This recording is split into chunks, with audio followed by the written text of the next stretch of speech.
2, 1. Jay, we're back again with another episode thanks to our Dig Me Out Union on Patreon. You can go to Dig Me Out or DMOUnion.com to support the podcast, join the conversation, all those sorts of things. In fact, this episode, Jay, was selected by our Patreon community. That's right. It's fun when this happens, when we throw out some ideas. Hey, what do you want to do? What kind of episodes do you want to see as a part of our Roundtable series? And during our last, during the July, actually, it came up. Why don't you guys take a look at the big touring festivals in the 90s? Because touring festivals aren't really a thing anymore. Now it's destination festivals. But back in the 90s, you had a whole bunch of touring festivals. They came to you. You didn't go to them. You didn't have to pack a tent. Right. And it was there was like a major resurgence. So this is a topic that we've been needing to cover. And we put it to a vote, and the votes came in. Warped Tour. So that's what we're going to talk about. Went from 1995 through, I believe, is this the last year? Is it? So officially, it ended last year, but this year they did a couple of, I guess you call them celebration concerts, where they did some destination ones, where one was in Atlantic City, and then the other was in California, Southern California somewhere. I can't remember where, but yeah, they did 2 shows this year, but that was it. Yeah, it was in Mountain View, California, which is over just south of San Jose. Ah, okay. So we've got a lot of people who had stuff to tell us about the Warped Tour, because to be completely honest, Jay and I have never been to the Warped Tour. We know nothing. We're relying on the people who have been on this podcast, and maybe some people who haven't been on this podcast, but we're going to introduce them, to share their stories. That's what this is about. This is about talking about the Warped Tour and the various years that it traveled around the country, and the different lineups and what happened, and stories, lots of stories. To help us do so, we have a number of people who have joined us before, but I don't like to start with the people who have been here before. I like to start with have not been here before. Joining us from Gainesville, Florida. I didn't ask ahead of time, and I'm infamous for slaughtering last names. Vinnie, how do you pronounce your last name? Fiorello. Fiorello. Joining us from the band Less Than Jake, Vinnie Fiorello. Thank you so much for coming on and sharing your stories and your insight, because this will be interesting to get it from your perspective on stage, as opposed to the people who are staring at you from off, in front of the stage. So thanks. Absolutely, it should be fun. I'm stoked to hear the other side as well. The people who went to it, and the fact that it meant. I want to know what it meant to people who were always going to Warped Tour, or just went once and said, I don't want to ever go again. And that was some people too. Ooh. I don't know if anybody here only went once. We'll see. I think everybody went more than once. That's my guess. That's what I'm going to bet. We haven't heard Eric's story yet, so we'll see how that story ends, and whether or not it meant he continued to go or no longer went. That's true.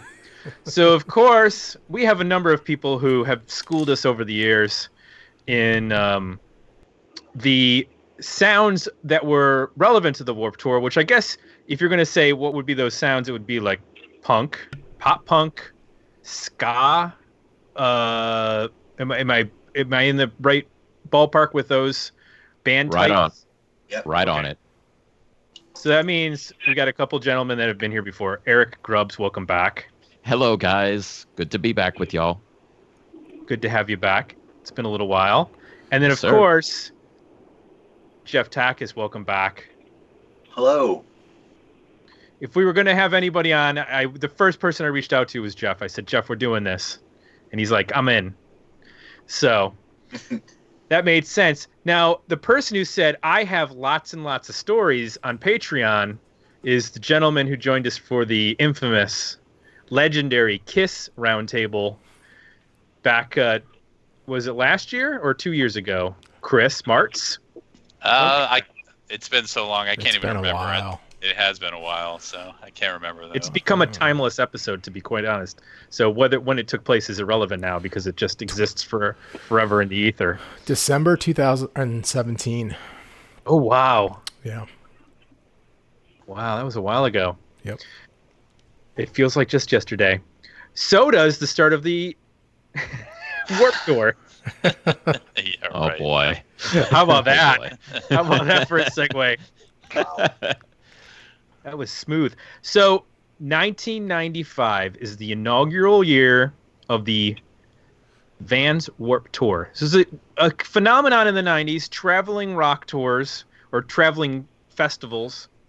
We had a bunch of them. We had Lollapalooza, we had Ozzfest, Lilith Fair, H.O.R.D.E. I'm sure there were other ones that I'm not remembering.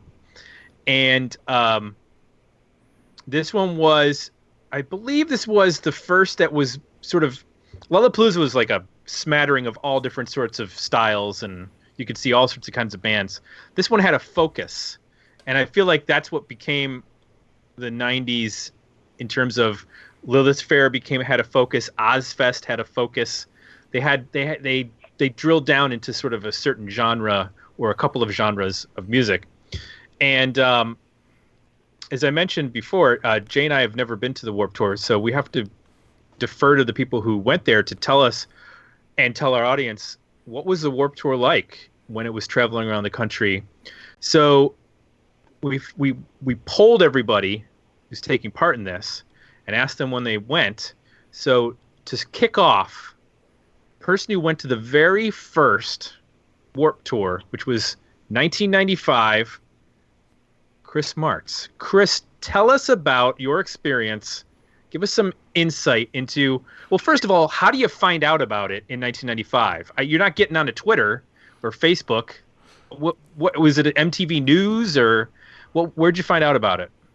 No, so I went to the Atlanta show, and it's still around these days, but back in the 90s, the way that we would find out about concerts is we had this weekly free newspaper that was distributed in the city called Creative Loafing, and whenever a new concert would get announced, they'd put out ads in there. And so every week, it was our mission to find Creative Loafing and see, oh, okay, cool, this show's getting announced, this one. And I remember seeing the ad for Warped Tour and thinking, oh, there's a couple bands here I'd like to see, and it looks pretty interesting. So, me and I think like my brother and a couple other buddies, we decided to go.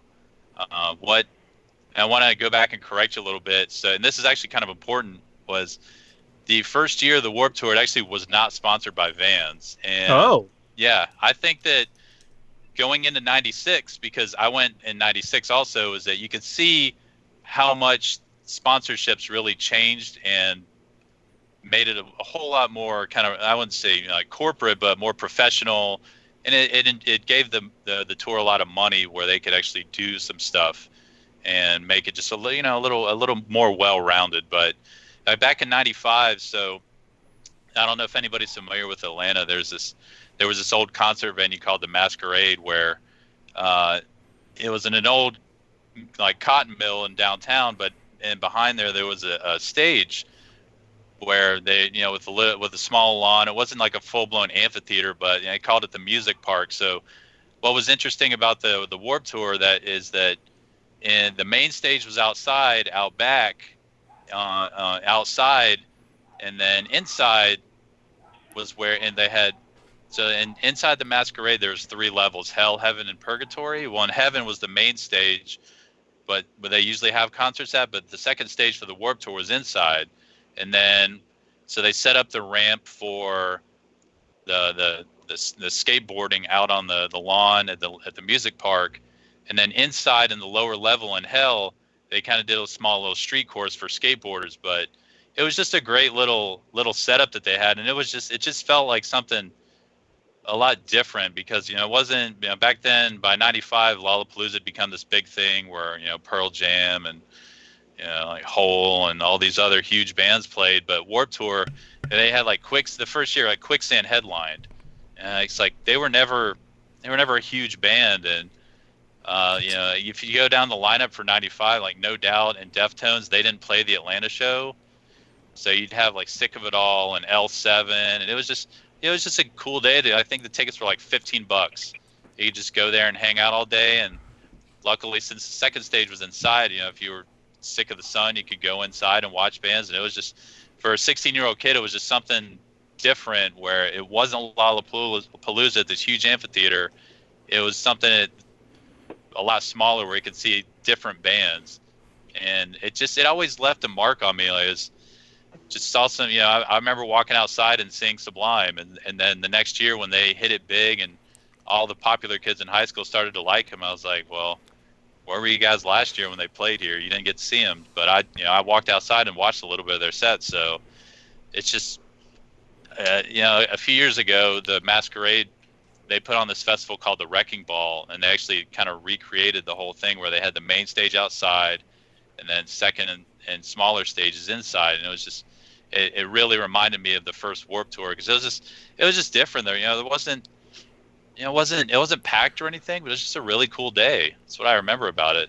On the poster, the monster half pipe and giant climbing wall get higher billing than No Doubt.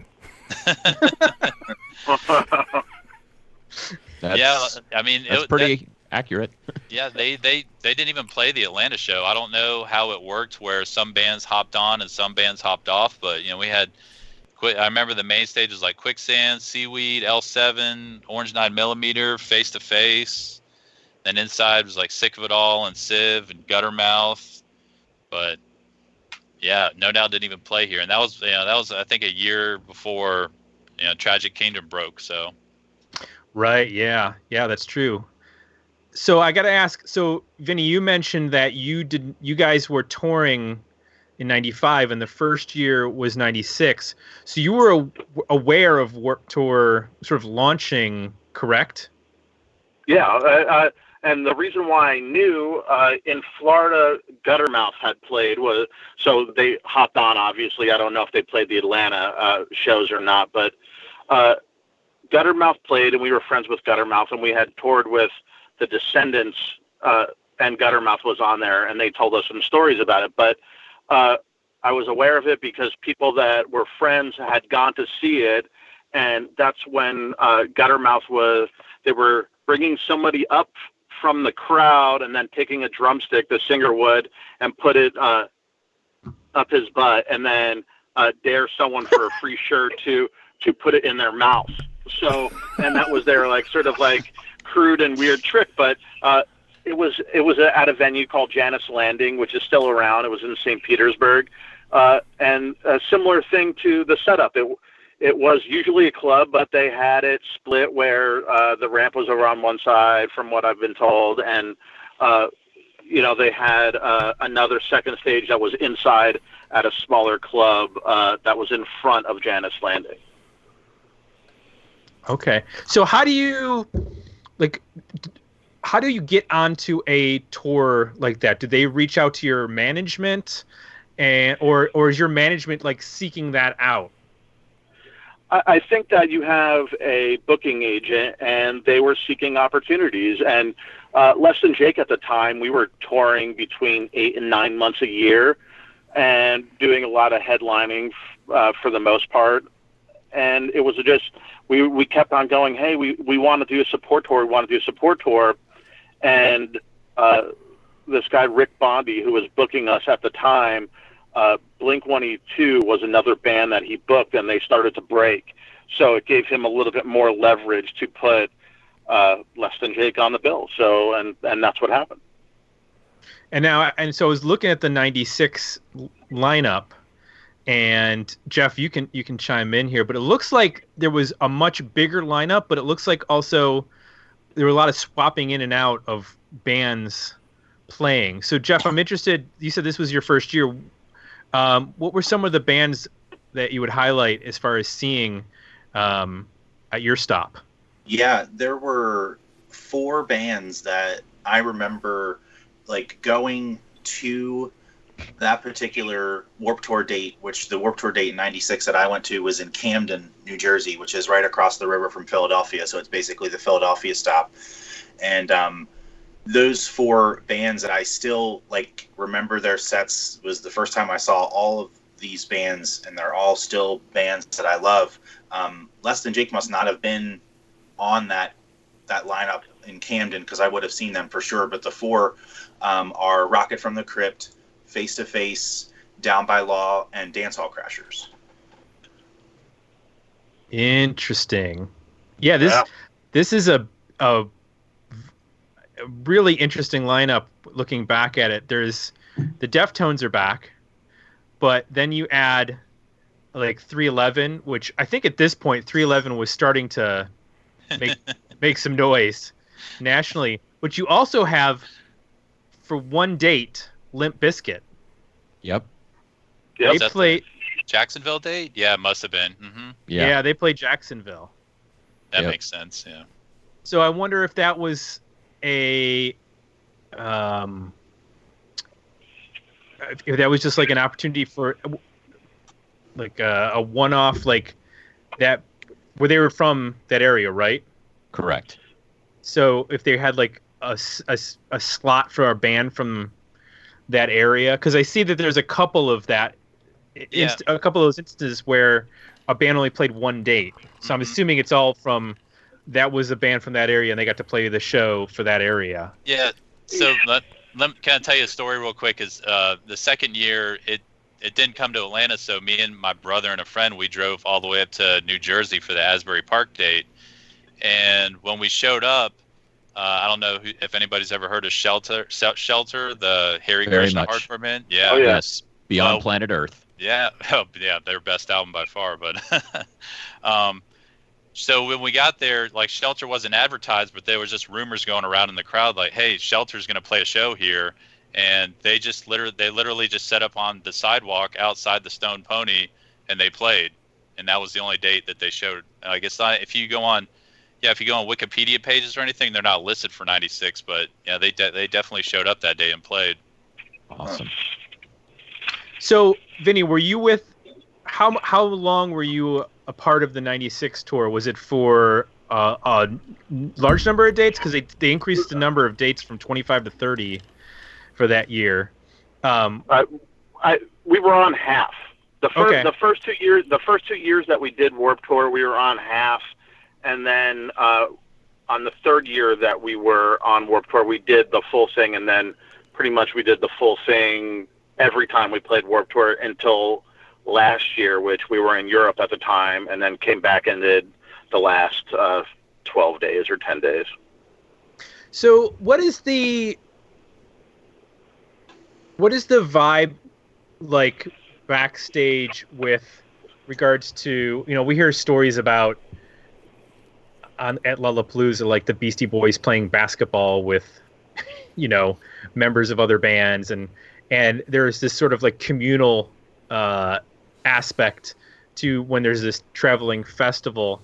Was that your perception?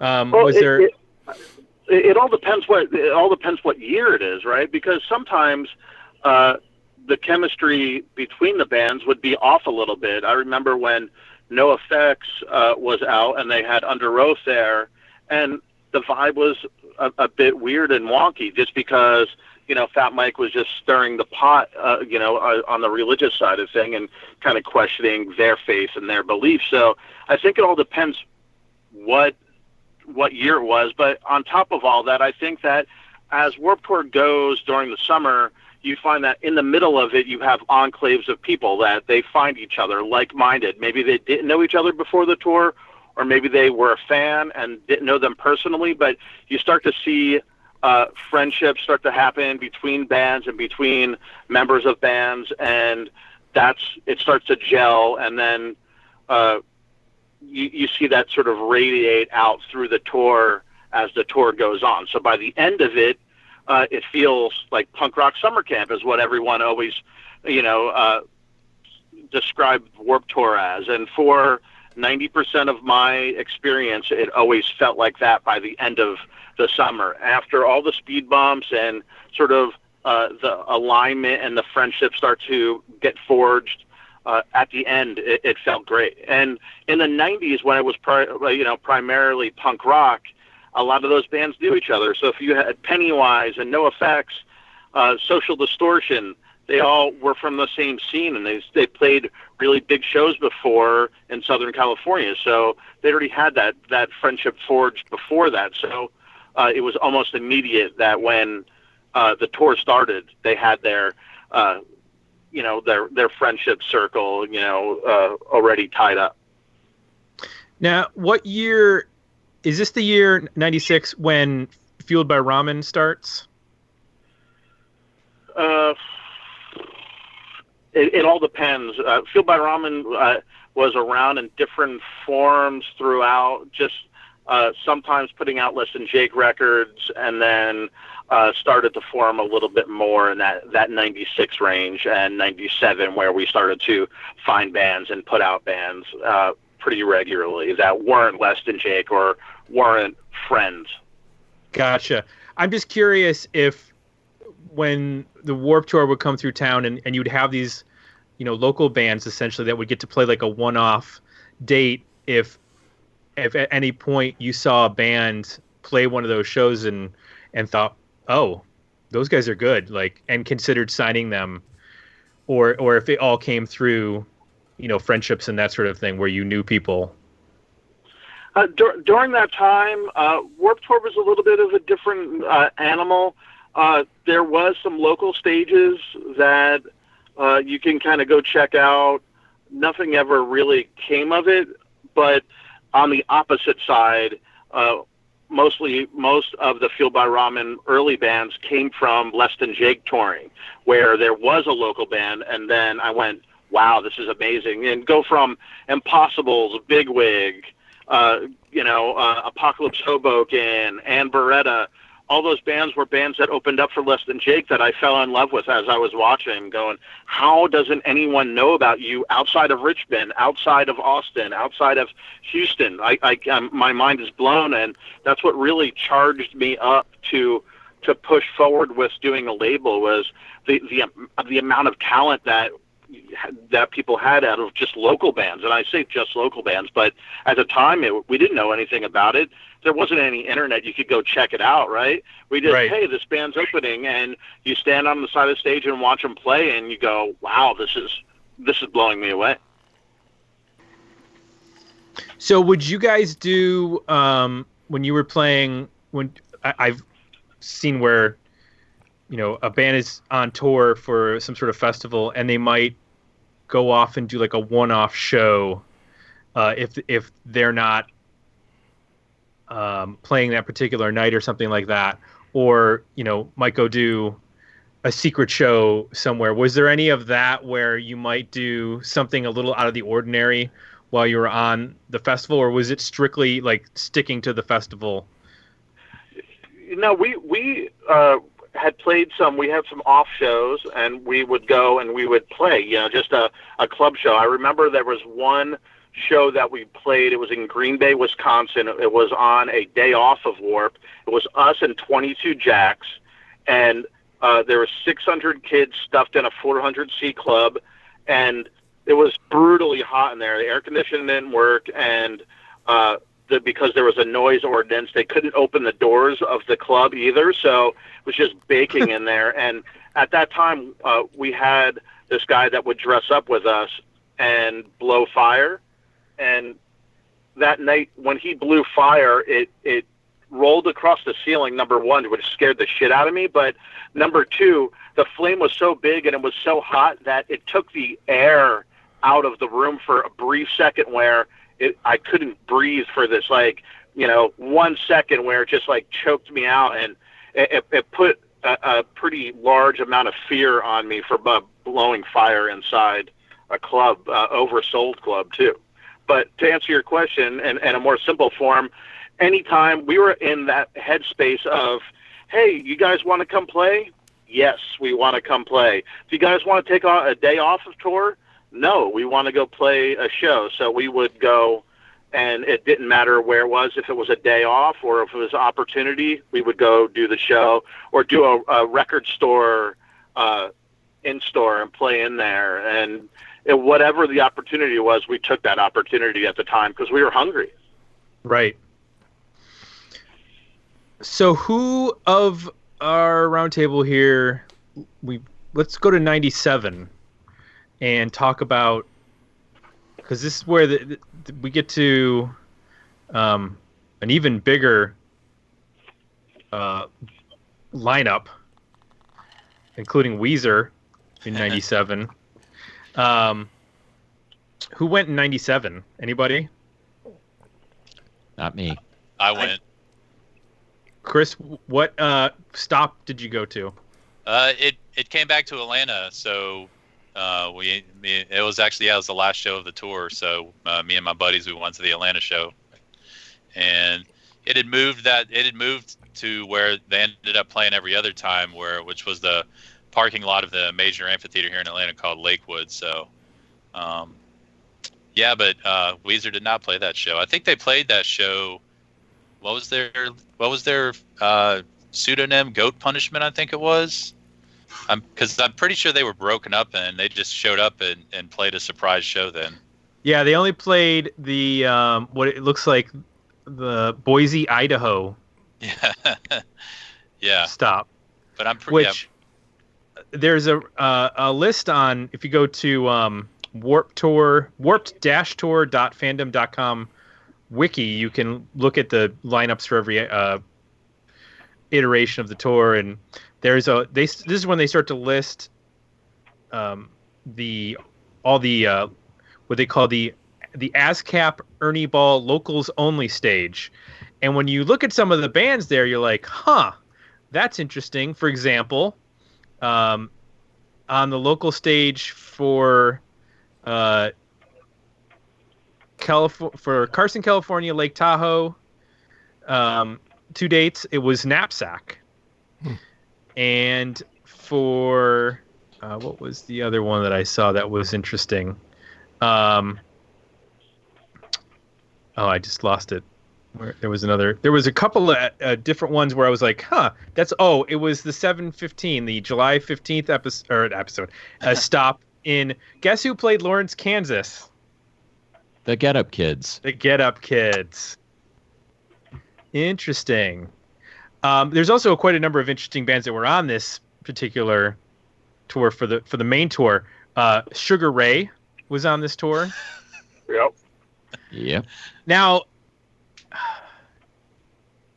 Chris, did you see Sugar Ray? No, they didn't play that one. It was okay. Yeah, unfortunately, since it was the last show of the tour, some of these bands that played the whole thing, they just kind of dropped off. I mean, I remember Limp Bizkit. They went home early.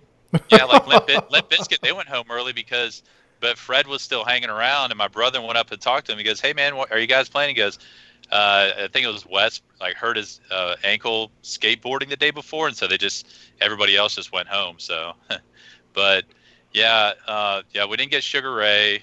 I'm looking here at the list. I mean, we got Boss Tones and Pennywise and Blink-182. I remember the Descendants played. Yeah.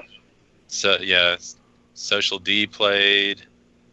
Vinny, can you confirm the Wes Borland ankle injury story? I can actually, but you know what? It's crazy because at that time, a lot of those bands started to break really huge.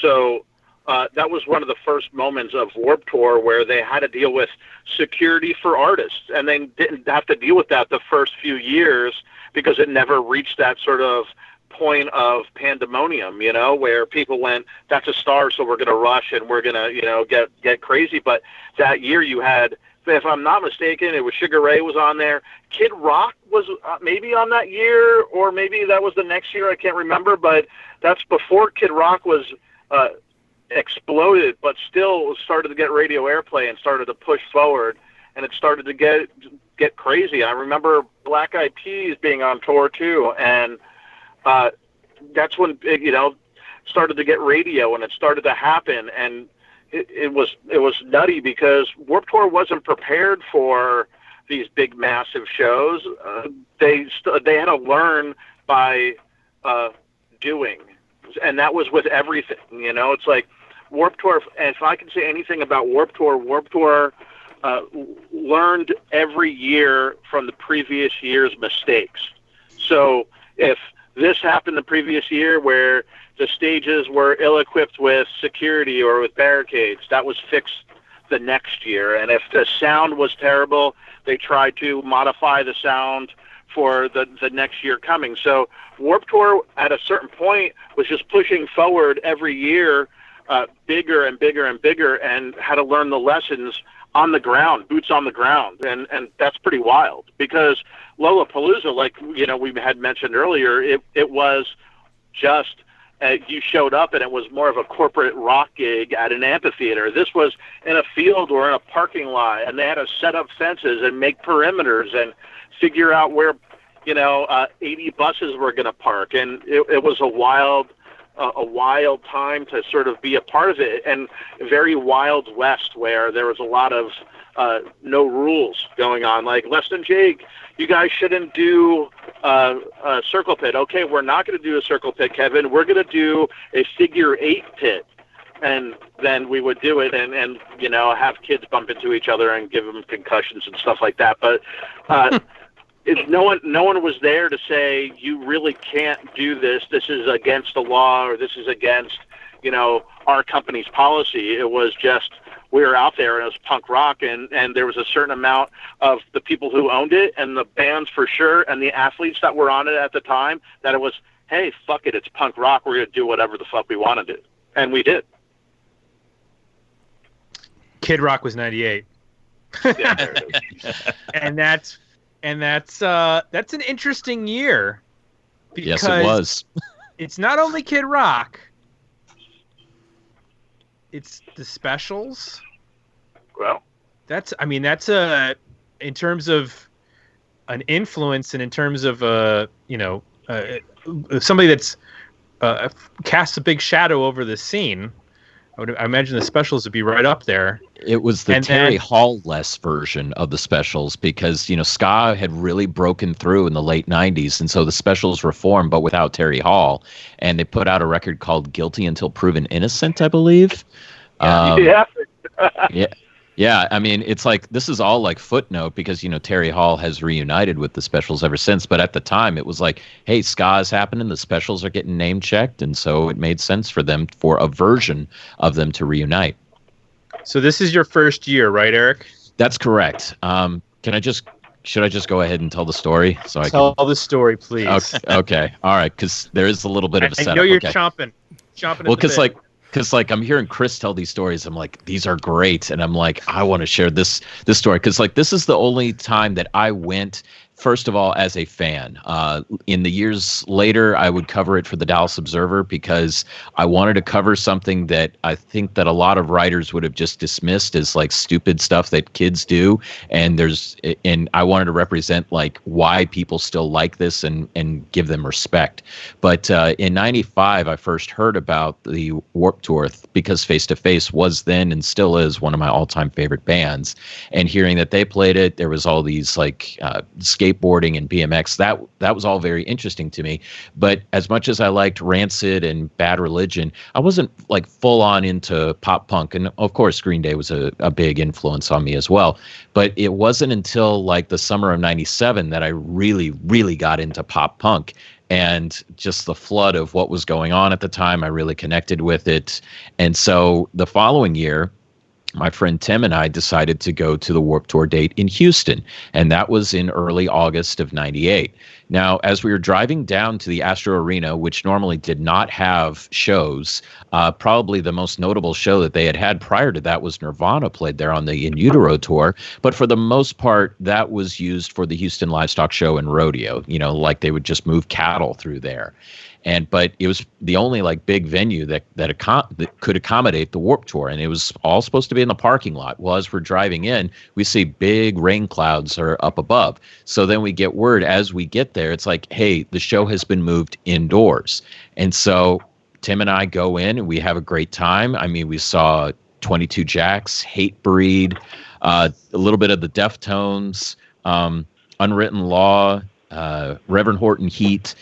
And, it was overall a great time. Oh, and the Aquabats played there, Bad Religion. I mean, many, many bands that I'm still proud to say that I got to see, and I still love their music. But towards the middle of the afternoon, NoFX played. And so, and by the way, guys, this story that I'm about to tell, I'm just going to give you the eyewitness account, and it is in the NoFX book that came out a few years ago. It's the official oral history of the band.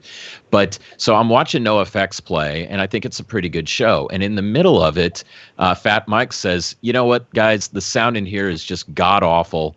And so, you know what we decided to do is just give the money to you guys that we were supposed to make today. We're just going to throw this money away. Now, why I mention all this is because of the fact that, well, I had been reading all this stuff online about how, like, oh, money doesn't matter, and bands just need their own integrity. And so, hold on a second, Eric. I'm getting some noise. Okay. Is somebody running a washing machine? What's the? Here too. Who is that? Yeah, I just muted myself, so it's not me. I don't know. It sounds like a storm or something, really. Yeah. Vinnie, you still with us?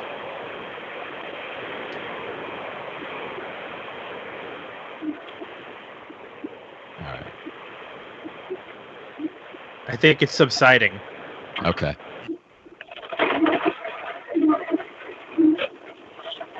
Vinnie, you there? Yeah, I'm here. Okay, we were just getting some noise. Yeah, I think it's just my my cell phone. It might be anyway. Gotcha. All right, Eric, where were you with the? Okay, so, and here we go in 3, 2, 1.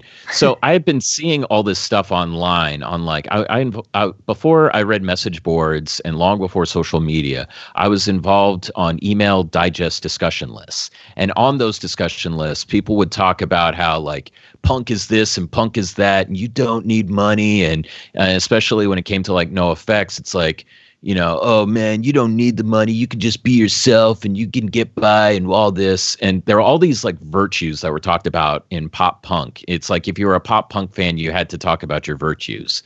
And to me, it was always about the music. So, but in other words, I keep seeing all these people talk about, like, virtues and money doesn't matter. So NoFX is claiming that they're going to throw their guarantee out.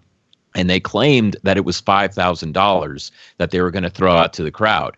So then they have all these cannons go off and all these actual dollar bills fall from the sky. And I see this deluge of people in front of me rush towards the stage to just try to get as much money. So all this stuff I'd been seeing on the internet about how, like, oh, money doesn't matter. I'm like, yeah, there you go. And that was my first my first tip, that it's like, people talk on the internet about virtues, but when given the opportunity for free money, they'll go for it, including, kids from the suburbs that apparently don't need money. And so it turns out, as NoFX explained in their book, is that their guarantee was actually $12,000 and they only threw out $2,500 worth of that. So I got to see this moment in time that, it's been talked about in interviews. And as I said, it's in that NoFX book. But for me, it was a very positive experience to see all kinds of bands in a very short amount of time, and bands that I'm happy to say I did get to see back in those days. And this lineup looks like the stereotypical classic lineup for the tour, right? Yeah. It kind of has that ska pop punk feel to it, whereas the first two were a little bit more scattered. Ska was huge. I mean,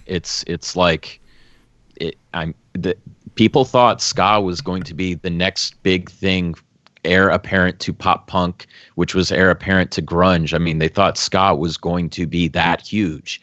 And in the mainstream sense, it only lasted a few years, but a lot of bands got some great opportunities because of it.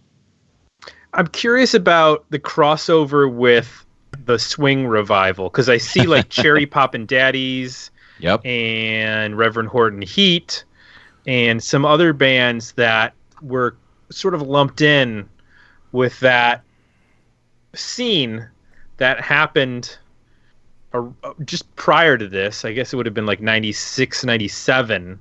Yeah. So this is, I mean, still, relevant. But I guess, was there a huge interest? Like when you went, were you Sure. like, oh, I want to go check out the Cherry Poppin' Daddies? Honestly, I wasn't really that into that stuff. I memory is blanking on me, but I can't remember if Cherry Poppin' Daddies played the Houston date. Hepcat played the Houston date, and that was really fun, but it was just more like a laid back sort of thing. But yeah, I mean, it was a very popular thing. People were into it. The swing revival was very much part of the conversation of if you liked pop punk and you like ska, it's like it made sense that if you were into, a band like Cherry Poppin' Daddies. Yeah, and just to chime in, I distinctly remember seeing Royal Crown Review play in '97. They played 3 years on the tour, but I distinctly remember seeing them in '97 when I went to the Philadelphia date, for sure. And I mean, it was kind of like what Eric said, though, as far as like they were another band in the lineup. Like it was, we can look back on it now. And it's like, oh, like that was like a fad or this, this like short moment in time. But it didn't feel that way back in '97. It was just like, hey, this is like, I like Royal Crown Review. I still like Royal Crown Review. Okay, nobody's going after you. Oh yeah. No, I know. I'm just saying, like, it didn't, like, it was just another band on the tour, if that makes sense. Like, so it was like instead of like like a punk band setting up, it was these guys setting up their fancy music stands for their horn section, and they played a set. They were fun. Yeah. I just remember something. No, go ahead. I was gonna say, I would just imagine they would be hot wearing suits in the middle of July in various cities that were quite warm. But Vinnie, what were you gonna say?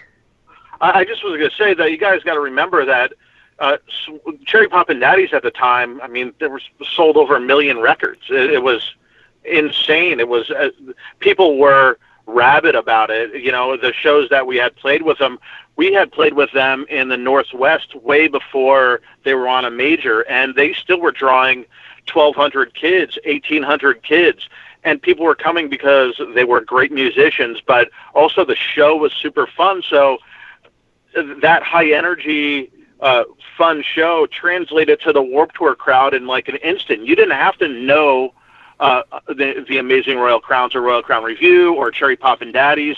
You just knew that you saw the Descendants play, and then this band came out and played swing, but the energy was so off the charts that it didn't matter if you knew it or didn't know it. People just gravitated to it. Oh yeah. Interesting. I guess, yeah, we think of it more segmented, scenes now, but it wasn't. I guess is the point. No. Yeah. Not at all. I mean, it was all just alternative music at the time. It was Warped Tour has always been that it's pop culture focus. So at the time, pop punk was having a moment, ska punk was having a moment, swing was having a moment, reggae music always has a moment, so it's always welcome, right? But it was just a forward-facing tour that happened to have the foundation based in punk rock music and alternative rock music. It's interesting though, because I have a little bit of a story from that '97 year, kind of about like, there were, as you look at the lineups now, there are bands that stand out, and we mentioned one of them being Limp Bizkit, and I definitely remember in '97 at that Philadelphia show, which was like in the parking lot of like the major arena where the Sixers and Flyers would play. It was in their parking lot, and I distinctly remember being like, so it was like the two main stages were next to each other, both facing in the same direction out into the crowd. And so as one band was playing, the next band was setting up, or the people were setting up for the next band. And I distinctly remember, I don't know if Vinnie remembers this, but it just so happened on that particular date that Less Than Jake was playing after Limp Bizkit. And so Limp Bizkit is playing on the one side, and people start seeing Less Than Jake and Less Than Jake's people and whoever else setting up stuff. And about halfway through, maybe 2/3 of the way through Limp Bizkit's set, the crowd started chanting for Less Than Jake. And so actually in that particular summer day in Philly, Limp Bizkit left, like their set was cut short. I don't know by how much, not very long. And Less Than Jake came out early. And so I thought that was kind of an example of, while it was all one big scene, there were definitely bands along the way who kind of stuck out that, looking back on it, you can say they weren't in that scene. No, they weren't. And, to add to what you're saying is that Warped Tour up into last year and this year for the two destination shows, Warped Tour has always been a line item in a marketing plan for a label. Okay, we're going to have these records come out and these bands have to get on Warped Tour because that's how we're going to market to the kids who we know are going to like it. So Warped Tour, maybe someone went, well, they kind of play different music and not punk rock, so we're going to still bring a tent out there, and we're still going to get the band to play even though they're playing hard rock instead of punk rock. And people would come to find out that they weren't really warmly welcomed there in certain types of music, and but you have to always remember that Warped Tour for 2 decades or more was the best marketing plan for the summer ever. You could put your whole record marketing budget into the summer on the Warped Tour if your band was on it, and you would have huge jumps in record sales and just profile for the band if you were lucky enough to have a band that was on it. What was attendance like at a typical date? How many people were showing up? 10 to 20,000. Gotcha. Was it ever more than one day? Like, would they ever set up for longer than a day at any one stop? I don't think so. Only during Boston was like that on their 10th or 20th. I can't remember what it was, but it was one of the bigger years. So Boston happened to have double shows and made something out of it. And then also LA, while they would move it, they would have one in Ventura, and then they would have another one in Los Angeles County, and then another one in the Inland Empire, like Pomona. And all of this was about an hour and a half away from each other. So it was still the same, it was still the same area, but definitely different scenes of people would go and pick and choose to go to which one. So it's not double in the same city, so to speak, in Southern California, but it was pretty close. And I only knew it one time, and that was Boston. We played one of the days in Boston. That's why I remember it, that it was there for 2 days in a row. Vinnie, you mentioned it about the pop culture aspect of the tour, and it seems like up until 99, from 95 to 98, you could kind of pick out, okay, this is the sound of what this is. It's pop punk, it's punk, it's ska. There's some one-offs here and there, like a Limp Bizkit or what have you, where it's slightly different, but it's loud, aggressive rock. 99 is a pretty big shift in terms of artists on there, at least on the main stage. You have, like you mentioned earlier, this is the year Black Eyed Peas join, along with Eminem and Ice-T. Mm-hmm. That's an interesting shift. Was there a discussion amongst the bands about, this is different? Or even within your band, talking to your bandmates, that's an interesting choice to have hip hop and pop as a part of the part of the tour. I don't think anyone ever thought twice about it. It was more so, hey, it's cool that the Black Eyed Peas are here. And it all was per band basis, obviously, but there was most of the time just that left of center thing. It made people want to go see it. I remember when Atmosphere played, and that was a big thing where you could tell that the band members on the tour were excited about it, because you look around on the side of the stage and it's 300 people and they're all in bands at watching Atmosphere, and the crowd was a little bit light, but I couldn't believe how many band members were excited to have a different vibe and a different thing here. So you know that at a certain point there's going to be different things, but as a musician, you like different music. I don't just like ska punk music. I like everything from, reggae and hard rock and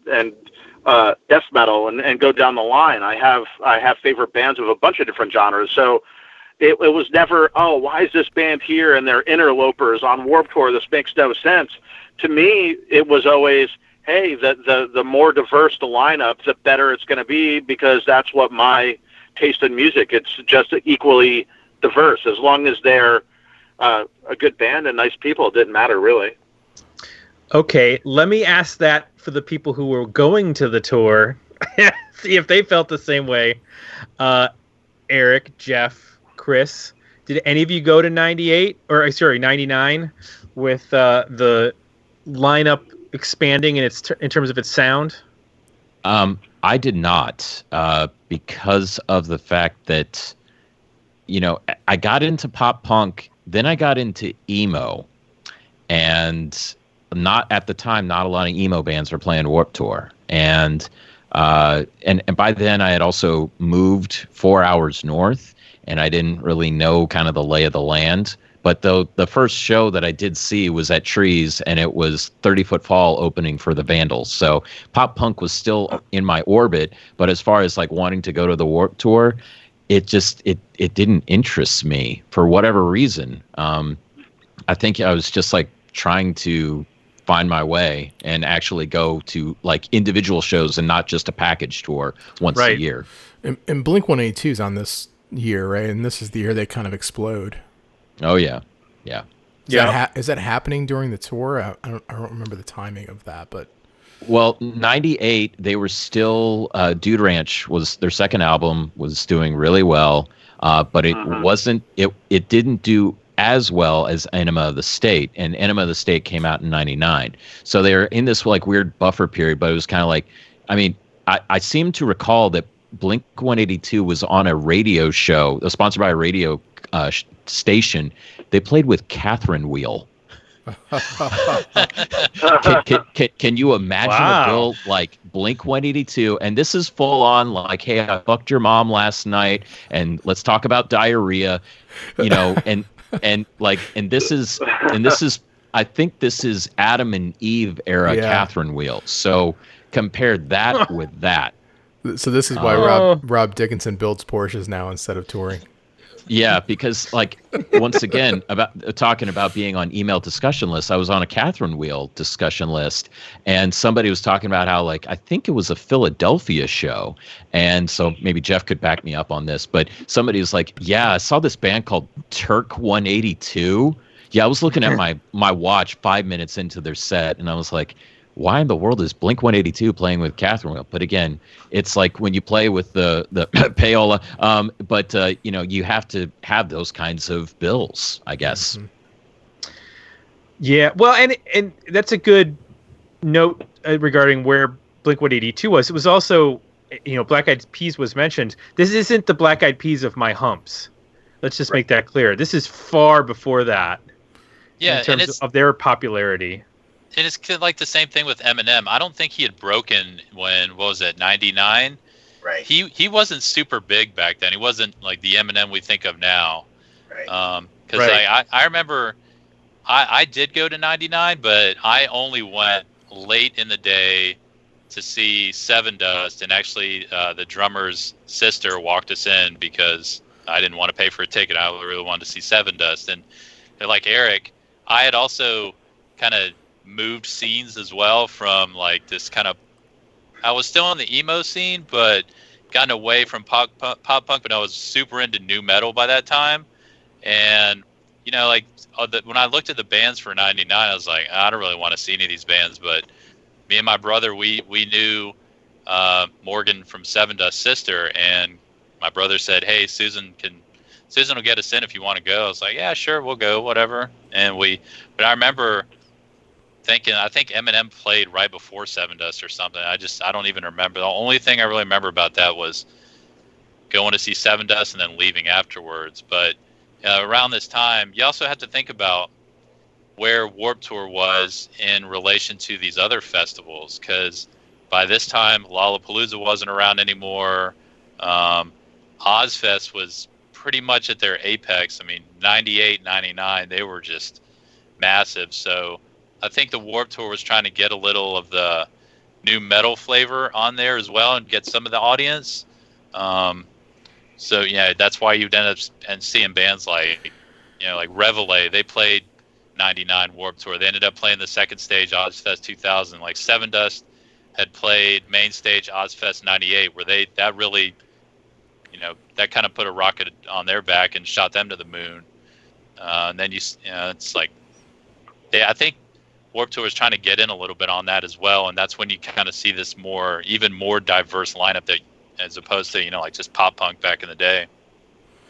Also new for the '99 tour was the North America Yo-Yo Tour and the Warped Sports Paintball. Anybody who went, did you guys participate in any of the other non-music related activities? Did you go check out any of that stuff or? No, but it was fun to watch. It was really cool to watch. Seeing the Deftones play and people going up and down a half pipe. Yeah, that's pretty cool. I don't think they let people just show up and skate because obviously insurance costs or whatever. But I was never into skating in the first place, so I don't know. Wait, so you couldn't just go and? Oh, I thought that was like the point of it. Like you could go rock climbing and skating, but it was actually like professionals that were doing that. Oh yeah. It was an expo. For the half pipe, it was pros, and then they had some pro-am stuff. The street course had set up. You could show up with your deck and play, and then go skate right while bands played, and that was cool. Some of the weirder things, they had a human cannonball one year, and I remember in the middle of one of our songs, we're just like playing, and all of a sudden I see a guy get shot out of a cannon, across the horizon line, and I thought that was cool. But it's funny you should mention the yo-yo guys. This guy Steve Brown, who's a professional yo-yoer, and he still is to this day. He was part of that crew, so we would bring the yo-yo guys up and have them dress up in weird costumes and do these crazy yo-yo tricks, and it was just a great time and a good hang. But for them to be there so far out of the norm, but it fit somehow in this world of misfits that Warped Tour was putting together, and it was awesome. Yeah, you also saw this aging out of the teenagers that really got into pop punk through Green Day and Rancid. They were getting older, and so interest was diversifying. And so it was kind of like they would be willing to try all kinds of other things that younger people were into, hence more nu metal. And I still stand behind this attitude that nu metal was great for the first couple of years that it was around. And then Limp Bizkit made it into a brofest and kind of ruined it. But the thing is that, Warped Tour really just wanted to show all sorts of different kinds of music that you weren't hearing on the radio, weren't necessarily hearing on MTV or seeing it on MTV, and just giving them a platform to play to a mass audience. And, as much as people want to dismiss, the bands that played Warped Tour was around for 20 years, and more than that. I mean, it was 25 years. They just did their 25-year anniversary. I mean, that's the longest running tour in the United States. Yeah, because Kevin Lyman really listened to what teenagers wanted, and it never changed. Every year he was listening to them, and that's why he was able to do that festival year in and year out. And so it's like, you got to commend it for that. I mean, there'll be people that will never understand pop punk. They think it's just for teenagers and should be made fun of and not be treated as a real form of music. But the thing is that we're talking very fondly about something that happened to us when we were in high school and college as like a very positive, well-remembered experience, and so I don't think you could say the same about all those kids that were my age that went up to the Texas Motor Speedway in the mid-90s to go see Bush and No Doubt play in the middle of summer, and it was a free show put on by Blockbuster Music, and it's just kind of remembered as like an embarrassing thing. But here we are talking about the Warped Tour in a very positive way. It's with the Warped Tour and with pop punk in general, those same people who dismiss the Warped Tour and dismiss, pop punk, I always kind of challenge their musical taste anyway.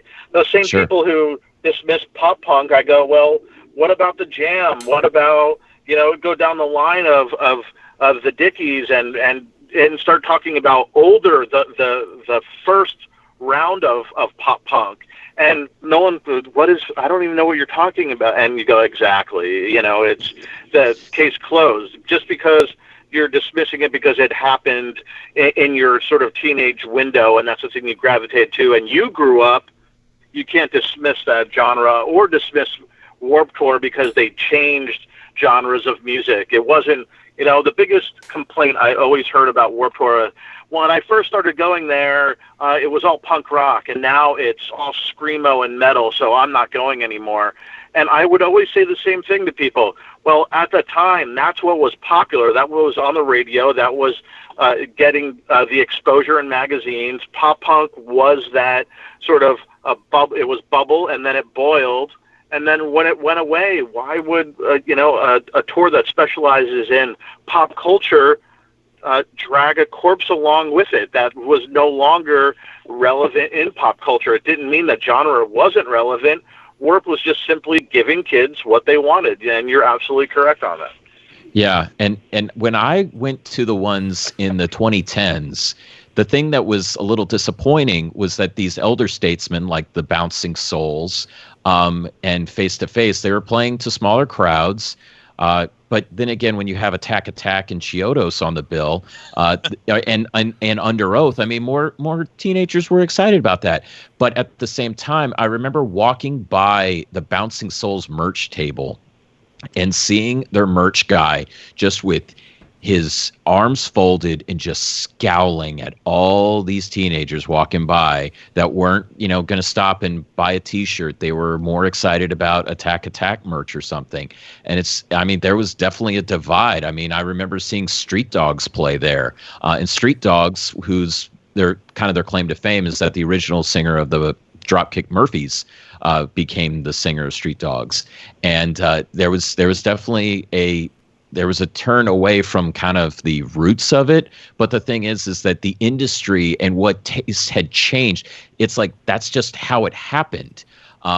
But it was disappointing to see like these bands that I really valued in the 90s be playing to like small crowds. Now, that said, one of the best moments I ever saw with the Bouncing Souls on one of the 2010s Warped Tours is that in the middle of their set, they stopped and gave their instruments to a band from England that all that they wanted to do was play the Warped Tour. So they let them play a 3-song mini set in the middle of their set, and then they gave the instruments back to the Bouncing Souls and they finished the rest of their set. So And also, yes, Vinnie, I just have to say this, is that when I saw you guys play on one of those 2010s, is like you guys started playing a bunch of stuff from Hello Rockview, and Hello Rockview is the best known Less Than Jake record for me. And so I was like, oh my God, I know all these songs.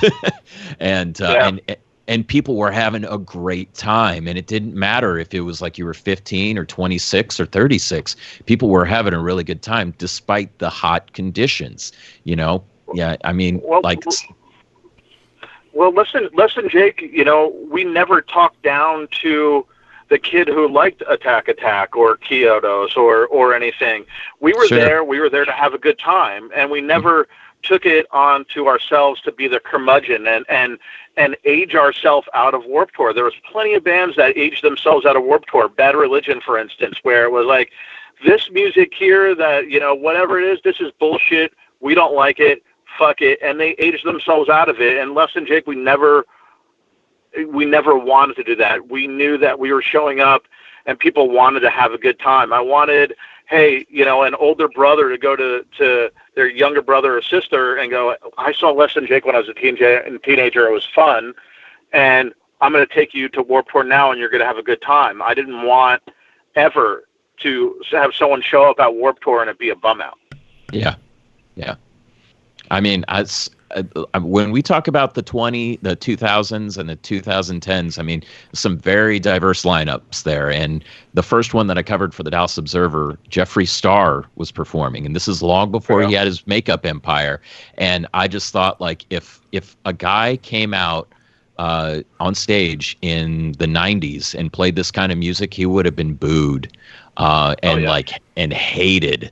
But the audience had changed, and but without fail, there always seemed to be Hare Krishnas at every single time that I would go to the Warped Tour. And also, like, there was one year that Dillinger Escape Plan played.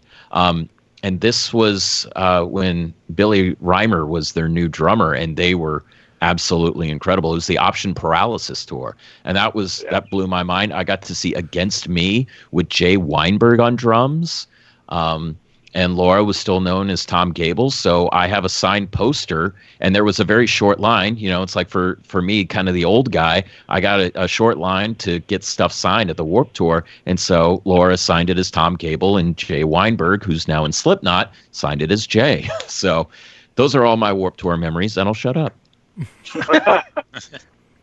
Well, since we're, a 90s podcast, I wanted to make sure we went through all the 90s years one by one. I don't think we have enough time to go through all of the 2000s year by year, or else we're going to have a 5.5-hour podcast. But I do want to get some stories. I guess, you obviously just covered a lot there, Eric. Jeff, what are some stories from the 2000s era of any Warped Tours that you went to that you would like to share? I went to, as I'm kind of looking at each year online, I went to more in the 2000s than I realized I did, which kind of speaks to what we were talking about as far as the what that tour was all about and what they were able to do. I don't have any, one of the things, so it's interesting, like we talked about, like, discovering bands at Warped Tour, and that didn't really happen to me all that often. But I do recall one time where I saw a band that I wasn't really familiar with, but then became familiar with because I happened to be walking by as they were starting their set and was just like standing there, mouth agape, and it was probably in 2001, and it was Flogging Molly. And that, again, that was like, when I think about bands that, like, I always went to Warped Tour knowing who I was going to see, and it was usually a full agenda. So I never, like, the concept of discovering a band at Warped Tour didn't really happen very often for me. But that was one that still stands out to me to this day as a band that I really like. And again, not, kind of like a band you could say, like, in a moment of time, looking back, it was, they had a moment in time, but like they were, I'm sure they still are. I haven't seen them in a few years, but they were an amazing live band. And so that's a story that kind of jumps out to me. In reality, whether it was in the 90s or in the 2000s, what made Warped Tour so much fun and kept me coming back year after year was obviously great bands that I was interested in. But it was just an awesome day with my friends, Nice. Chris, what awesome days with your friends did you spend in the 2000s that you want to share some stories? Not many, because 2001 was actually the last year I went to Warped Tour. I was looking at it here. Oh, so, yeah, I was done. I saw 2 shows that year. I saw Nashville and Atlanta, and I wanted to see 311, so I went to both of those. And aside from that, like, I was super big into new metal at that time, so Ozzfest kind of was a little more important to me. But then, Ozzfest got a little bloated with all these it's like nu metal just got a little too bloated at that time, and it was on its downfall, and Ozzfest was kind of transitioning away from nu metal in the early 2000s, and they were having, it eventually kind of killed them too because they didn't really know where to go. But Warped Tour, it hung around by always changing and getting newer kids out there. Excuse me, but at 2001, I was done. Unfortunately, I did not go a single year after that. It would be cool to hear like the day in the life from your side, Chris, going to several of these, and then maybe from Vinnie's side. Like, take us from the morning through the day until the end. Like, what did it look like? So what was different about these festivals is that you didn't know when the bands were going to play, except for, say, on the main stage. You had I'm gonna run down Ozzfest first, where you knew the headliners were like going to be either Ozzy or Black Sabbath, and then follow Pantera, blah blah blah. But me and my brother, we mainly went for the second stage bands, and they would jumble those up all the time. And it's the same thing with the Warped Tour, where you didn't even know who was playing when until you got there that day. Obviously, like when I went in '96 in New Jersey, Mighty Mighty Bosstones, they closed out the main stage because the impression that I get had just broken. It kind of makes sense, but I remember at the same time on the second stage, Blink-182 was the last band over there, and nobody was watching them. That's just kind of the way. I don't know if they would just roll a die and see who would play when, or if they would work it out amongst all the bands would work it out amongst each other, or what. But it would, you would just never know. So you'd have to get there early in order to make sure, like, hey, in New Jersey, I remember Sensefield opened the main stage, and I wanted to see them, so I was glad that we got there early. I didn't even know they played the Warped Tour. That's amazing. Sensefield was phenomenal. Yeah, that was that they were touring for the Building record, and they opened for they opened the main stage that day in '96. So it was, and if we had shown up, an hour later or something, and just said, we don't want to be out in the sun all day, we would have missed them. So it was. Yeah, that was the excitement, that I would see teenagers really get there super early. And, as I'm like waiting to get in line, getting press pass and everything, I'd hear, teenagers all excited about the very first band opening at the, the Journey stage or Monster Energy stage, because it got to a point where each stage was sponsored by a different company. Mm-hmm. So. So, Vinnie, walk us through a typical day on the other side of the stage. What did that look like for you? Well, everyone knows, we just were talking about it. You don't know when you're going on, and that includes bands. So in the morning, Kevin Lyman is in the front office, the production office, and he's sort of deciding. And sometimes you have a band that goes, hey, I want to go home. I'm seeing my wife, and we want to go on earlier, or we want to go on last because we want to do X, Y, Z. So bands don't really know. Most bands don't know what time you're going on. So it doesn't matter if you went to bed at 10 o'clock, and it doesn't matter if you went to bed at 6 in the morning. If at 10:45 in the morning you get the schedule and it says, hey, by the way, you're going on at 11:30, well, guess what? You're going on at 11:30. No one knows, right? So for me, I would, sort of be sleeping, and in the morning, tour manager would come in and be like, we're going on in the afternoon, or we're going on in the morning. Get up and let's do this. And that's, the first step. Second step is finding a bathroom. And the glamorous side of being in a band, yeah, it's great. You're playing music and in front of people, and there's adoration, and you travel, and that's good. The dark side of being in a band is finding a bathroom to that's clean and that's logical, so you feel like a human. On Warped Tour, that's almost impossible. So you'd get up in the morning and you'd scramble to a port-a-potty, and in hopes that it's not too hot and that most of the crew hasn't wrecked it before you get there. So you want to get there early so you're not in a shit sauna, so to speak, right?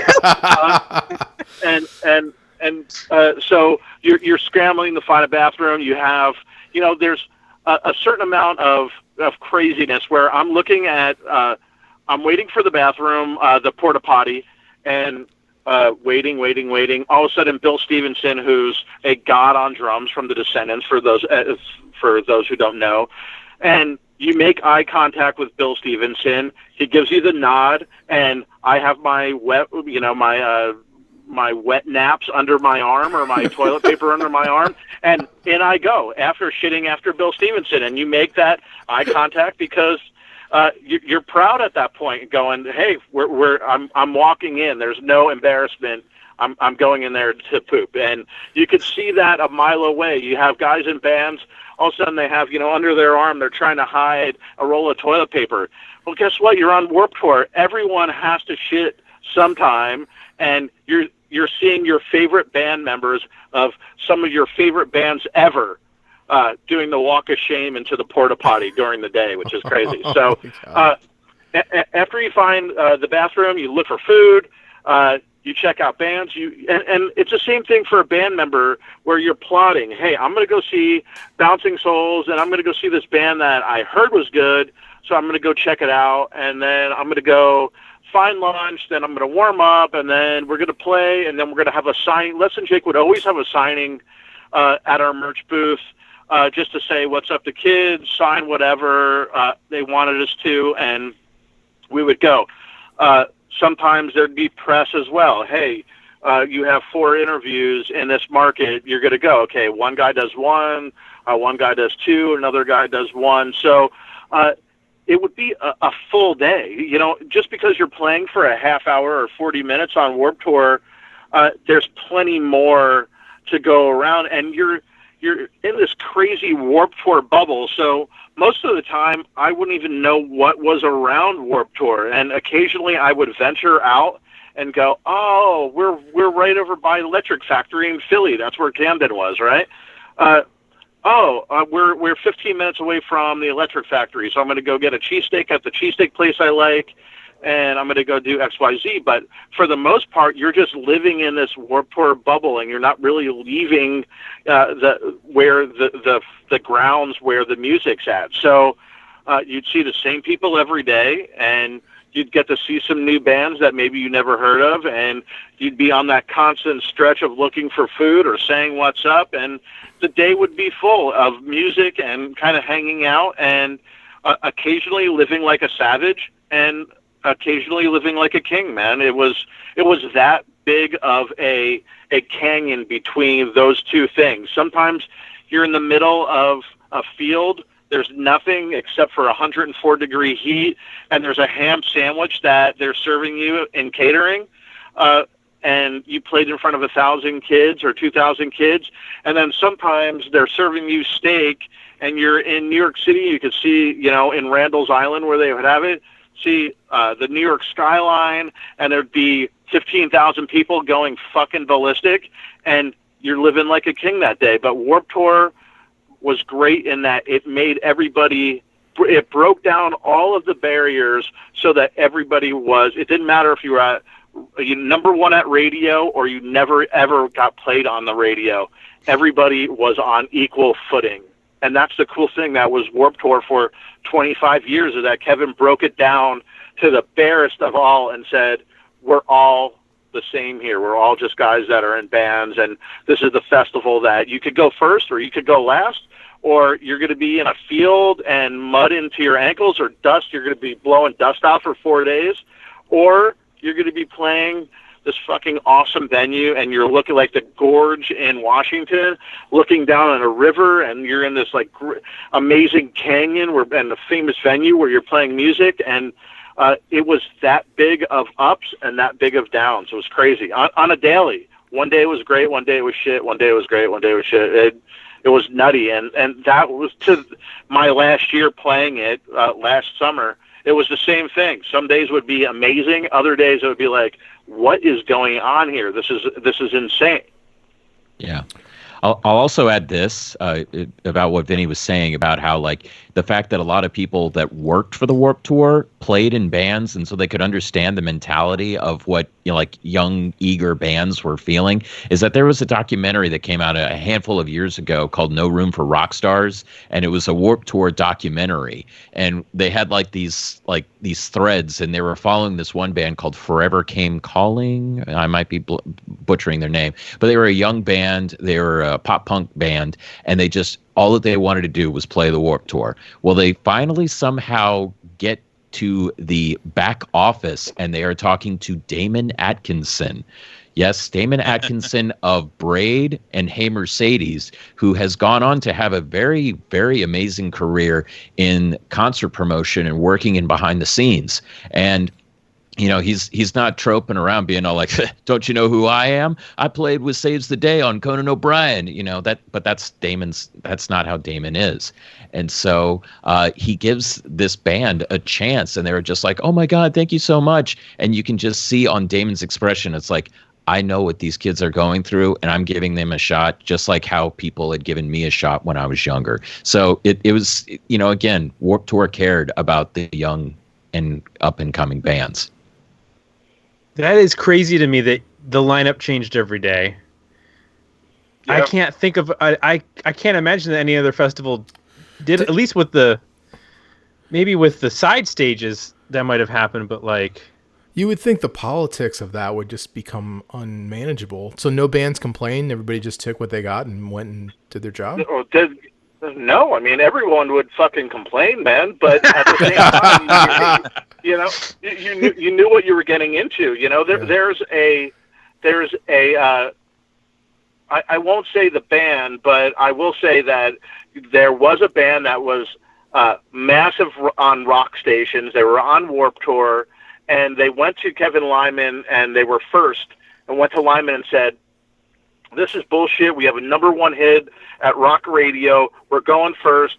Our fans are not going to be here. And Lyman looked at him and said, well, here's a list of bands that are on main stage. You tell me what one you want to kick off, and you go tell them that you're #1 at rock radio and that they're going to go first and you're going to take their spot. And they went, well, we're not going to do that, and that's it. And he's like, yeah, exactly, man. And that was the mentality of Kevin, but everyone who signed up for Warp knew that, hey, one day you're going to take it in the teeth, and one day you're going to be in the sweet spot. You're going to play before kids are falling out and too hot or too tired, and one day you're going to play where your fans are sitting in line and they hear you from the stage while they're waiting to get in and are bummed, and you hear that all day long. Yeah. Just is what it is. And were you living out of the bus every day? I mean, there's no hotels. Yeah. Yeah. Absolutely, man. The bus is your home on Warp. There's no way to move, you know, and do it that way. You're sort of landlocked once the bus parks. How do you get a shower? Some people, you know, less than Jake, we would bring camp showers where you fill them up, and then the solar shower, the sun would heat the water up that are in the bags, and then you scrub down behind the bus, and you do it that way. Other people would wait in line for some showers that would be at the amphitheater part of the venue. And me, to be honest with you, I would go and get a nice Warped Tour crust on me of dirt and sweat and salt, and then I wouldn't shower. So I would go 2 weeks, 3 weeks without a shower, and when we would have a day off, I would go shower then at a hotel. Holy shit. Just bucket. Yeah. Wow. Punk rock, ladies and gentlemen. Man. Well, it's either that or you're showering literally behind the bus, and there's fans cruising by, and hey, Vinnie, what's up? Nothing, man. I'm soaping up right now. Maybe I could catch you after I rinse off. Like, I never wanted to be that guy. And our trombone player, Buddy, he would go out there no problem and be proud of the fact that he's out there scrubbing down amongst the punters, as we would call it. But for me, I like the Warped Tour crust on me because I knew that every day I would be as dirty. It didn't matter if I took 10 showers, I'd still be as dirty as everybody else who didn't take a shower. So I just would bite the bullet and not shower. Yeah. Wow. I don't know how I don't know how to continue. But you don't think about this stuff. Like when you go to the shows, you're just like, oh, I'm sure they go to some awesome hotel, and you don't think about like how hard that is. Well, I mean, especially there in the was summer. all sorts of post parties that would happen around Dallas. I mean, the Double Wide was a place that famously they were having it was 1 year in the 2010s where it was the day before the Warped Tour. They had it was just billed as, oh, Tom Gable is doing a solo acoustic set. No, it was Against Me full on show, and here they are. At that time they were one of the biggest rock bands. And here they are playing in a venue that holds, I think, 60 people. And so it was nuts and it was amazing. And so, I mean, there were parties that were involved with that. There were the post parties, but it was always like bus calls at 2 a.m. or something. And you just had to get on the bus and go to the next town. Absolutely. So now I know why you only did half the tour. Yeah, sometimes you would do half tour, and other times you would do the full tour. And the full tour would be, you would come back kind of shell shocked at the end of it because, like I said, you're in that Warped Tour bubble.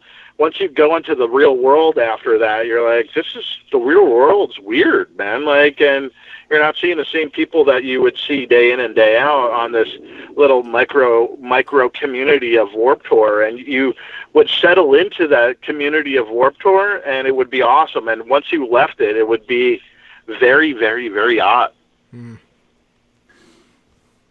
Yeah, something that Vinnie said earlier that really rang true to me is thinking about, like if you had a later set, he was talking about like kids dropping off, like that's like from the fans' perspective, that's very real. Like you think about like talking about like the average day of Warped Tour for a fan. Like if you're one of those that were like me and many others who would get there like either as the gates were opening or before that, you're talking 11 o'clock, 11:30, and you're talking about like 8 hours in the sun and the heat. I went to most of my Warped Tours all of the ones in the 2000s were in Florida. And you talk about being outside in the Florida heat for 8 hours, like people would pass out a lot. Yeah. And like, they would be teenagers or in their early 20s, but like, thinking about having that last time slot on the main stage might not actually be the peak of that day. It might have been 2.5 hours before that. Mm-hmm.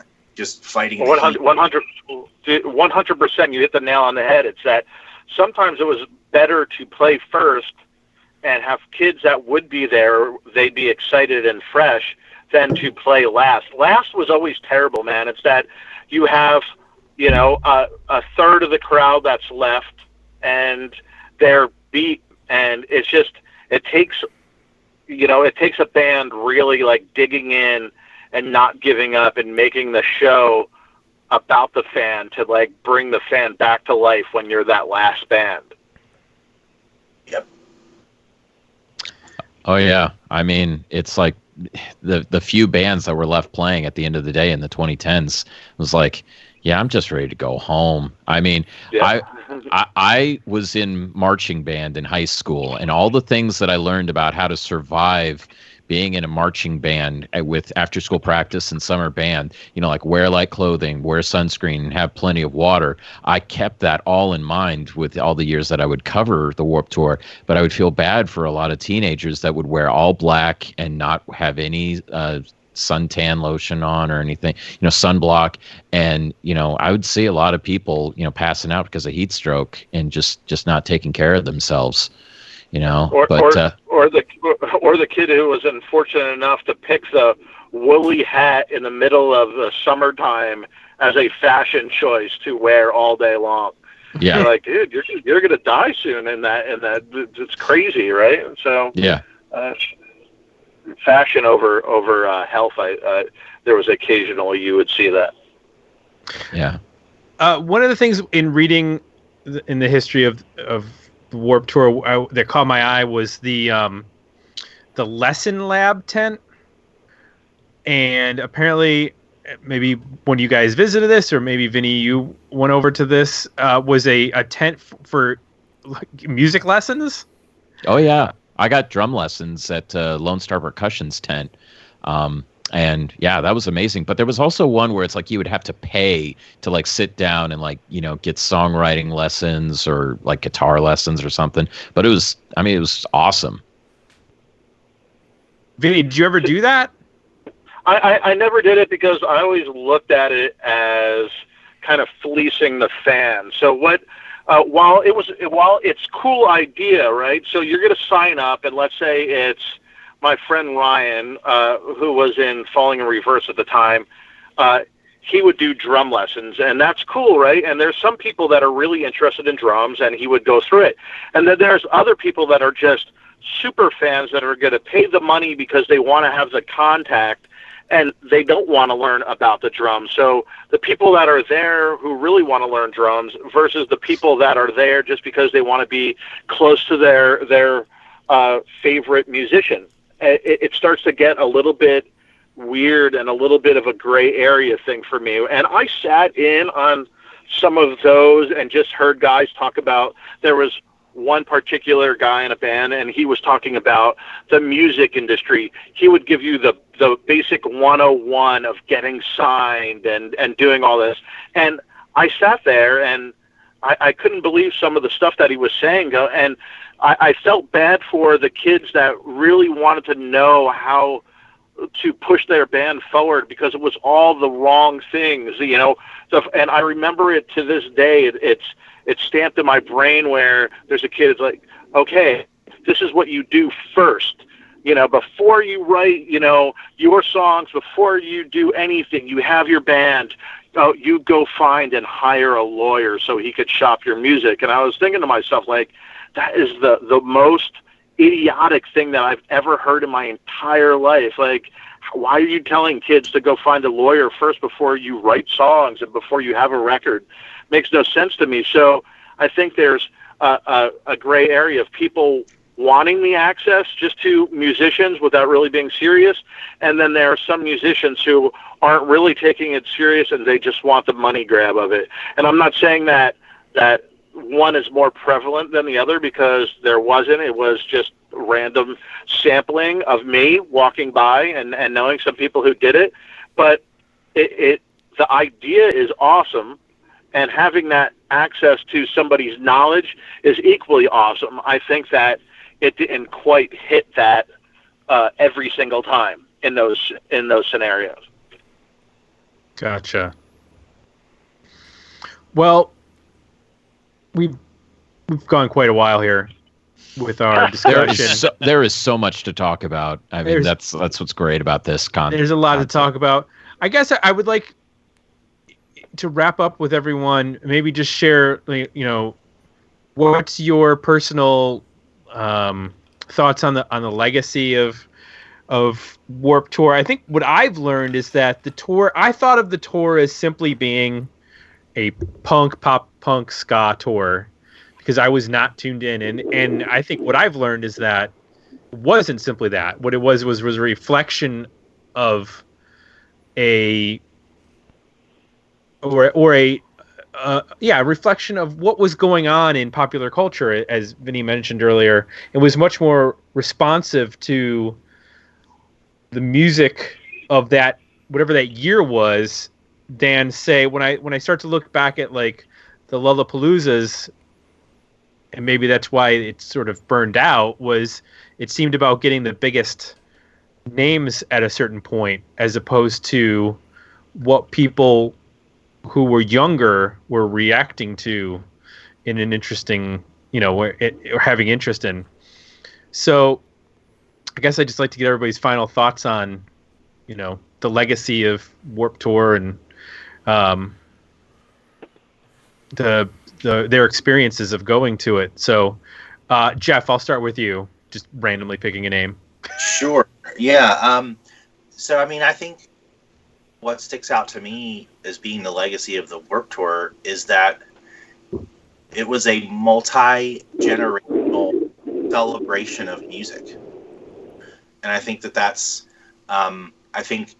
you could have had a panel of folks that are all 10 and 15 years younger than us. And I think they would have obviously different bands that they connected with, different things, but their stories would be similar to ours, with the bands that mattered to them. And I think that it's all under that Warped Tour umbrella is pretty remarkable. So that would be what I would say is, I think, the ultimate legacy of what Warped Tour was. Nice. Chris, what about you? Yeah, I was going to say the same thing. I mean, obviously I grew out of it probably like early 20s or so. It just gets to be a point where you get older, you don't want to be outside in the sun all day around all those people. And, but then I'd have people, when I used to manage a restaurant, I'd have younger people working for me. And whenever the Warped Tour would come around, they'd say, "Hey, I'm going to a Warped Tour. I need a Thursday off or whatever." I'd say, I'd be the old man and say, "Oh yeah, well, I went to the first one back in '95." But it was really cool. I mean, they'd tell me, "Oh, I'm going to go see this band and this band," and I'm like, "Hey, I have fun. I've never heard any of those bands." So, but it was just really cool to see, that it went on for so long. And while everybody thinks that, Lollapalooza kind of changed the culture, whatever, like Warped Tour is something that it went on for so long that so many, like I said, so many generations of people are just going to remember it as having a good time. Nice. Eric, your final thoughts. I echo what Chris and Jeff said, but I'll also add this little personal anecdote. Last year, Steve Soto of the Adolescents and 22 Jacks died. And I mean, I was a huge 22 Jacks fan, and I just wanted, this is just what happens of like anytime that there's kind of an unexpected death, it's like you want to listen to that artist's music. And so I went into my library and I pulled out Uncle Bob, the first 22 Jacks CD. And I had completely forgotten that Joe Sib, Jose, the drummer at the time, who wasn't on the record, but whatever, and Steve Soto all signed that CD. Well, that was a CD that I bought off of Joe Sib at that Warped Tour that I went in '98. And they were all happy to sign it, and they were all great people. And so, like, that to me is like, that's what the Warped Tour is all about, as compared to like the other festivals, is that you could see these people out and about, and you could realize that, hey, these people are just kind of regular people making great music, but it doesn't mean that they have to be put on a pedestal. I can go and just talk to them about anything. And that's another thing about that punk rock ethos that was going in, yes, with corporate sponsorship and all this, and people can debate whether or not that's punk rock or whatnot. But I think Kevin Lyman did his best to have an affordable festival for teenagers and college students and people in their 20s to go and enjoy something year in and year out. So, I really don't have anything bad to say about it. Yes, it was hot, and I sometimes didn't understand why the fuck people were like chanting along to 303, but hey, it wasn't for me, but there were plenty of other bands that were for me. Cool. I like that. Hey, you could walked into the port-a-pot right after the drummer from Less Than Jake used it. Yeah, pretty much. Yeah. And most people did. Yeah. Yeah. I remember standing in line and just talking to the Thrice guys. And then like later on, Thrice plays, and then there's Michael Shoemaker running sound for them. Well, Michael Shoemaker played guitar in Hey Mercedes and was like, "Hi, how you doing?" Did he have a toilet paper under his arm? No. That's going to be the takeaway from this, isn't it? Oh my God, that's awesome. Vinnie, I know it's practically impossible, considering your experience with Warped Tour, to sum it up in some, 30 seconds of thoughts. But in terms of its importance to you, or not importance to you, in terms of your seeing the evolution from being, involved from very early on, all through the years, and seeing the young bands come on each year, and seeing the sound of what those bands and artists were doing change in response to the youth. When you step away from it now, do you look back at that and go, this was something that is going to leave a mark on culture, for years to come? Like, is this something that you think, we'll be doing, we're doing this podcast now, but in another 20 years, when as the cycle of nostalgia swings back, do you think that this leaves a big mark on the music, on the overall story of popular culture in the 21st century?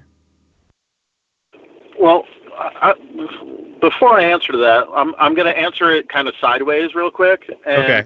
I think that Warped Tour for band members that were on Warped and for people that showed up as a spectator to see those bands, I think that Warped Tour became a rite of passage for bands to play, and it became a rite of passage for fans to go to. They knew that it was going to be hot and it was going to be crowded, but you wore those, scars proudly, and you left and you made it. You made it to the end of the day, and you were sunburned the next day, and you were dehydrated, and you would show back up and you would go, yeah, I was at the Warped Tour yesterday, and people would be like, oh, you're so sunburned. Or it would be the same thing at the end of Warped Tour, where you look at everybody that was on the tour with you, and you made it through all the highs and through all the lows.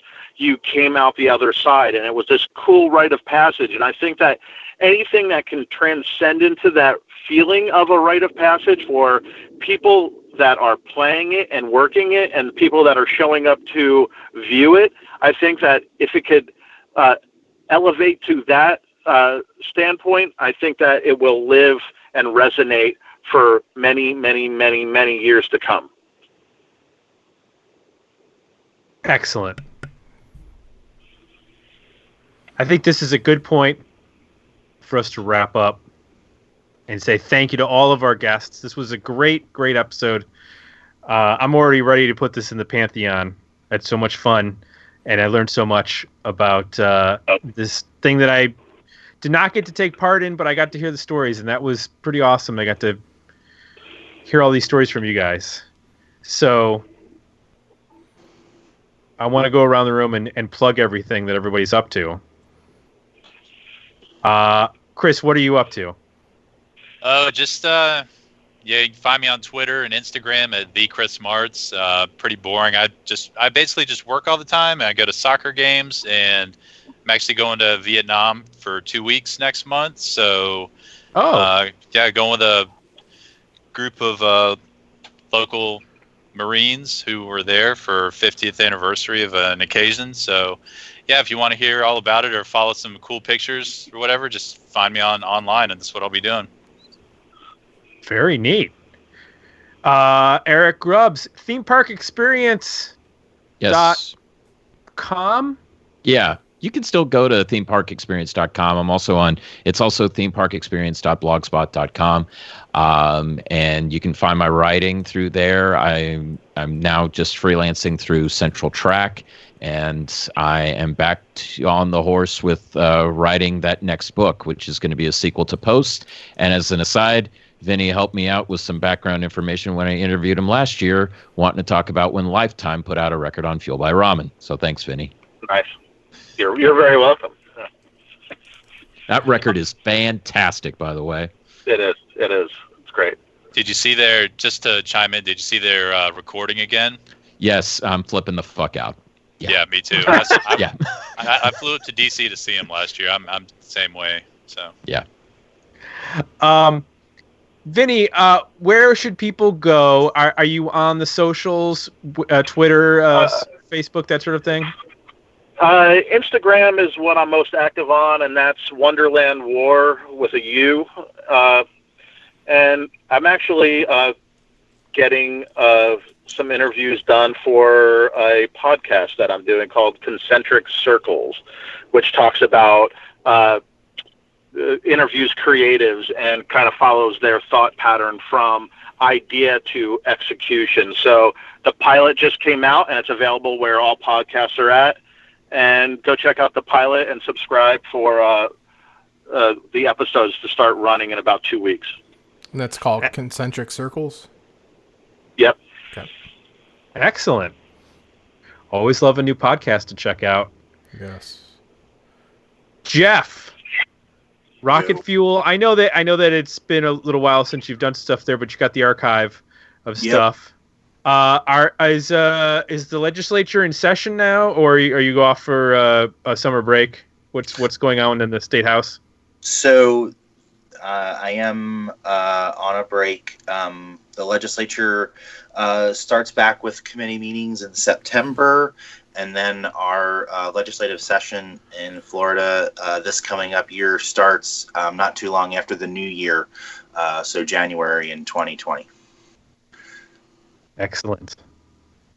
Jeff, our most respected member of the Dig Me Out community, who has a legit government job that I'm sure gets him access to all sorts of information that we don't know about Area 51 and that sort of thing. So, oh no, it does not. I want to thank our patrons who helped us select this episode. This is a blast, and remind everyone you go to patreon.com via our various URLs, dmounion.com and digmeoutunion.com and all that kind of stuff, where you can join us for as little as $2 a month to join the conversation, and then, of course, get access to the polls that make these episodes happen. And if you like what you heard, leave some feedback. iTunes would be great. So, for Jay, I'm Tim. We are out, and we'll be back next week with another episode of Dig Me Out.